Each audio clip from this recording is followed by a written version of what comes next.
It was supposed to be Trump's big Middle East breakthrough, normalizing ties between Israel and Syria after decades of hostility.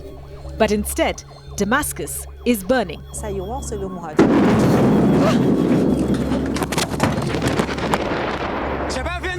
Israeli warplanes have slammed into Syria's Ministry of Defense, and more than 350 people are dead in Sweda after sectarian clashes spiraled out of control.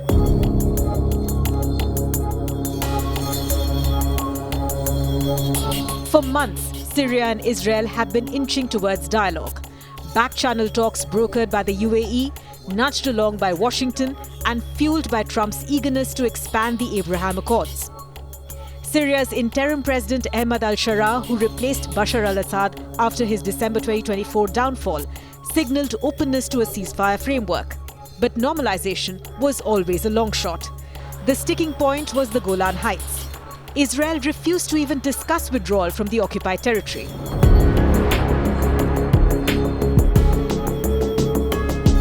And then came Sweda, a Druze majority province already scarred by Syria's civil war. On July 13, 2025, a Druze merchant's abduction by Bedouin tribes triggered an avalanche. Druze militias fought back. Syrian government forces moved in, and soon accusations of extrajudicial killings set the province ablaze.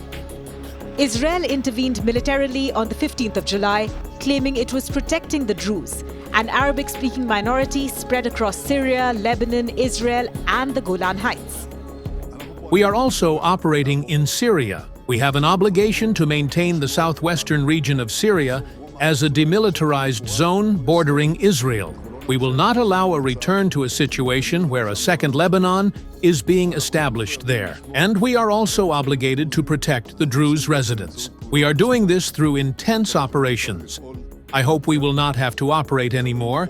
It depends very much on what is understood and done, and also what is not done in Damascus.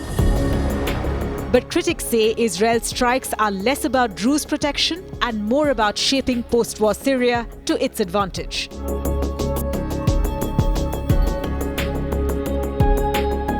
On the 16th of July, Israeli fighter jets pounded Damascus, hitting Syria's Ministry of Defense and areas near the presidential palace. The strike sent TV anchors diving under their desks as cameras rolled live. Israeli Defense Minister Israel Katz warned the painful blows have begun. In Sweda, Israel demanded Syrian forces withdraw. Convoys of government troops pulled back, but militias remained in control. Syria's President al-Sharaa accused Israel of trying to fragment the country and promised protection for the Druze. Yet, some Druze leaders have rejected ceasefire deals, deepening the crisis.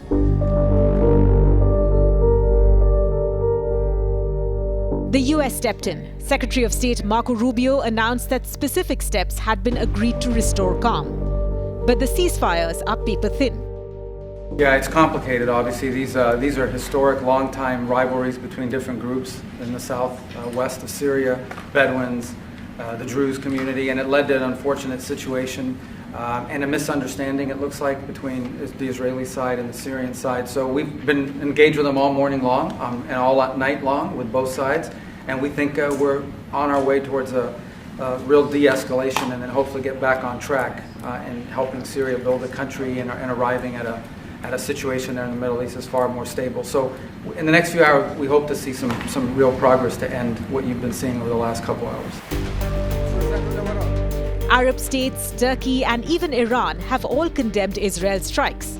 The UN Security Council is now scrambling to address what it calls a dangerous escalation.